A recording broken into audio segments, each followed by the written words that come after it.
Scrapheap for 1930 foot.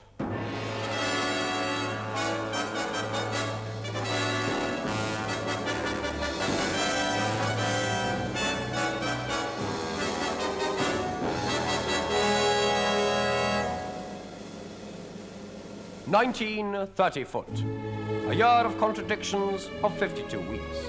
And as you step back with me into the world of January 1930 what is it you notice? Women in string and plastic bonnets and knee-length football shorts, the latest Paris fashion and all the rage. Men in baggy trousers, so baggy they have to jump in the air to see if they've got feet. Horse-drawn bicycles, and everywhere in the towns, streets. On postage stamps, the bearded profile of Queen Victoria. You can send a letter for 3 halfpence, eggs 2p each, stingrays only 4 shillings a dozen.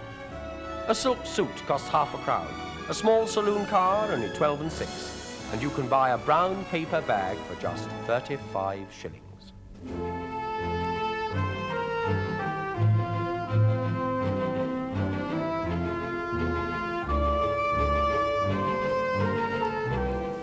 This is the golden age of tea-room trios. The nightclubs of Mayfair and the pubs and back alleys of Tyneside echo and thrill to the airs of Muriel Spriggs, Ethel Trunk, Lou Goldstein, Griselda Sutcliffe, and the greatest of them all, Victor Sylvester.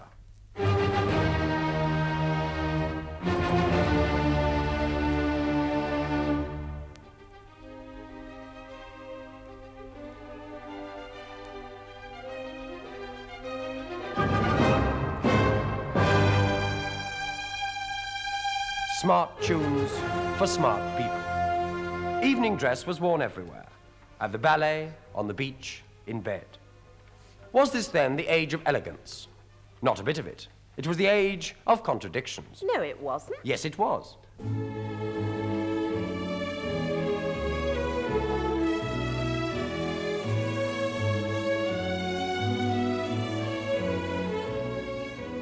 February the 3rd, riots at Bath and Cheltenham. Hailstones the size of grand pianos in Bradford. Martial law declared in Weston-super-Mare. Hailstones the size of railway engines in Crewe. We now know that the hailstones the size of railway engines in Crewe were in fact railway engines. The size of hailstones. Yes, the 30s, the pre-hovercraft era. Years to remember. At the Prince of Wales, Maurice Chevalier was making his farewell appearance.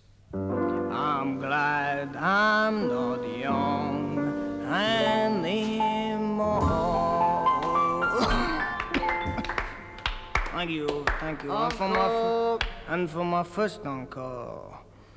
Every little breeze seems to whisper. Louise, birds in the trees seem to whisper. Louise.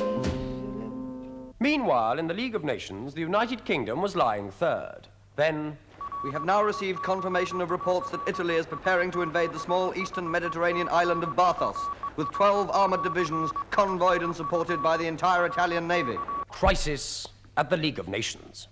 Sir Humphrey Brush, a member of the UK delegation, described the scene. Absolute chaos. Half the trouble was the interpreters were on strike. I mean, a load of frogs, krauts, dagos, Arabs, Japs, wops, jugs, ruskies, coons, yanks, and chinks jabbering away. It was like a blessed circus.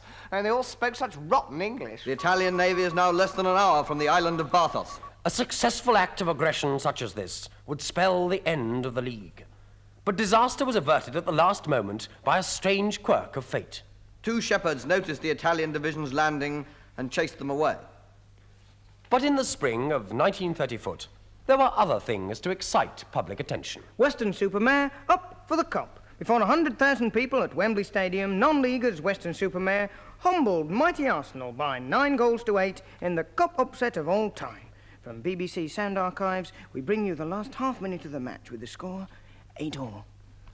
And now Harrison's got the ball in the right half position there for Weston-super-Mare. He switches the ball out to Thompson on the right wing. And Thompson's going outside his back. He's hitting the ball around the line. He's taking the ball around the line. He's getting inside the back. He's hitting the ball on the right. He's got the ball inside left. He's got the centre half. He's going the long ball. And he's hit the ball. He's coming in the right back. And he's finding the ball to shoot. He's getting out the line. He scored. He scored. He scored. He scored. He scored.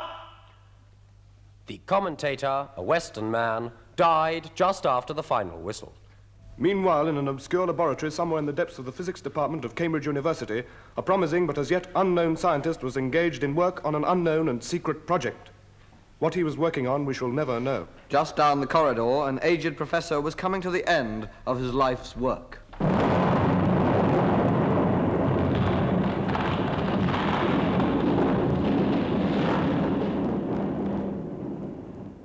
Next day, our attention was suddenly focused on Buckingham Palace.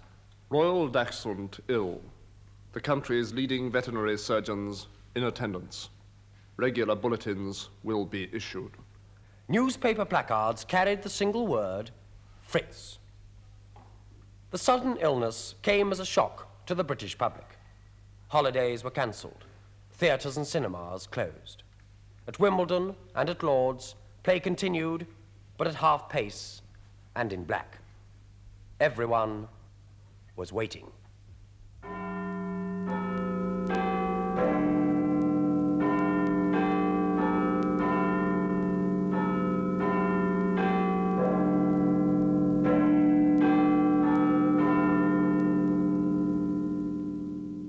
Here is the 9 o'clock news.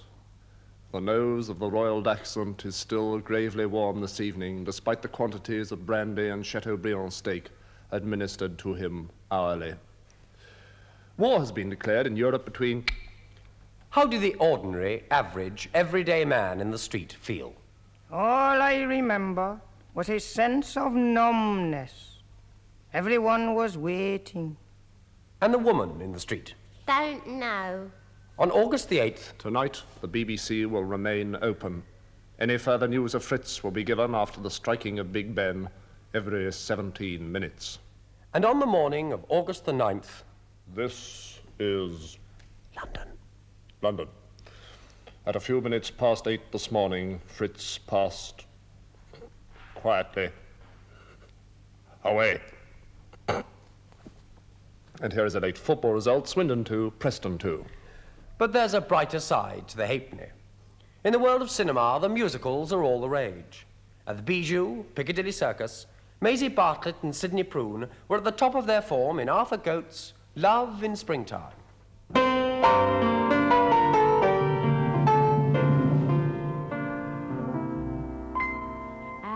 long as there's a song to sing, as long as there is you to bring this happiness to me, through all eternity, as long as there's a song.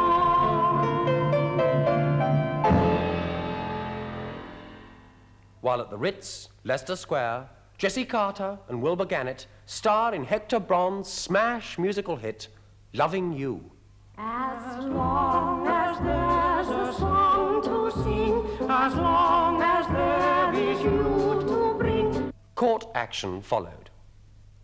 This, then, was 1930 a year of triumph and tragedy, of high hopes and bitter disappointment, of prunes and custard. But perhaps the climax to the year's achievements came with the launching of the mighty Queen Anne. I named this ship the Queen Anne. God bless her and all that sail in her.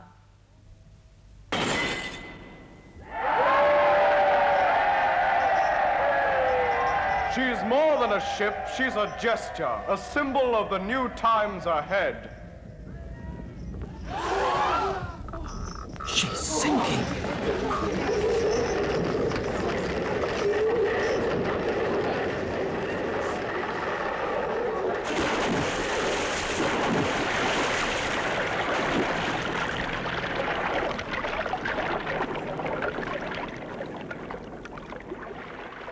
Oh well, anyway, we've still got the Titanic. As long as there's a song to sing, as long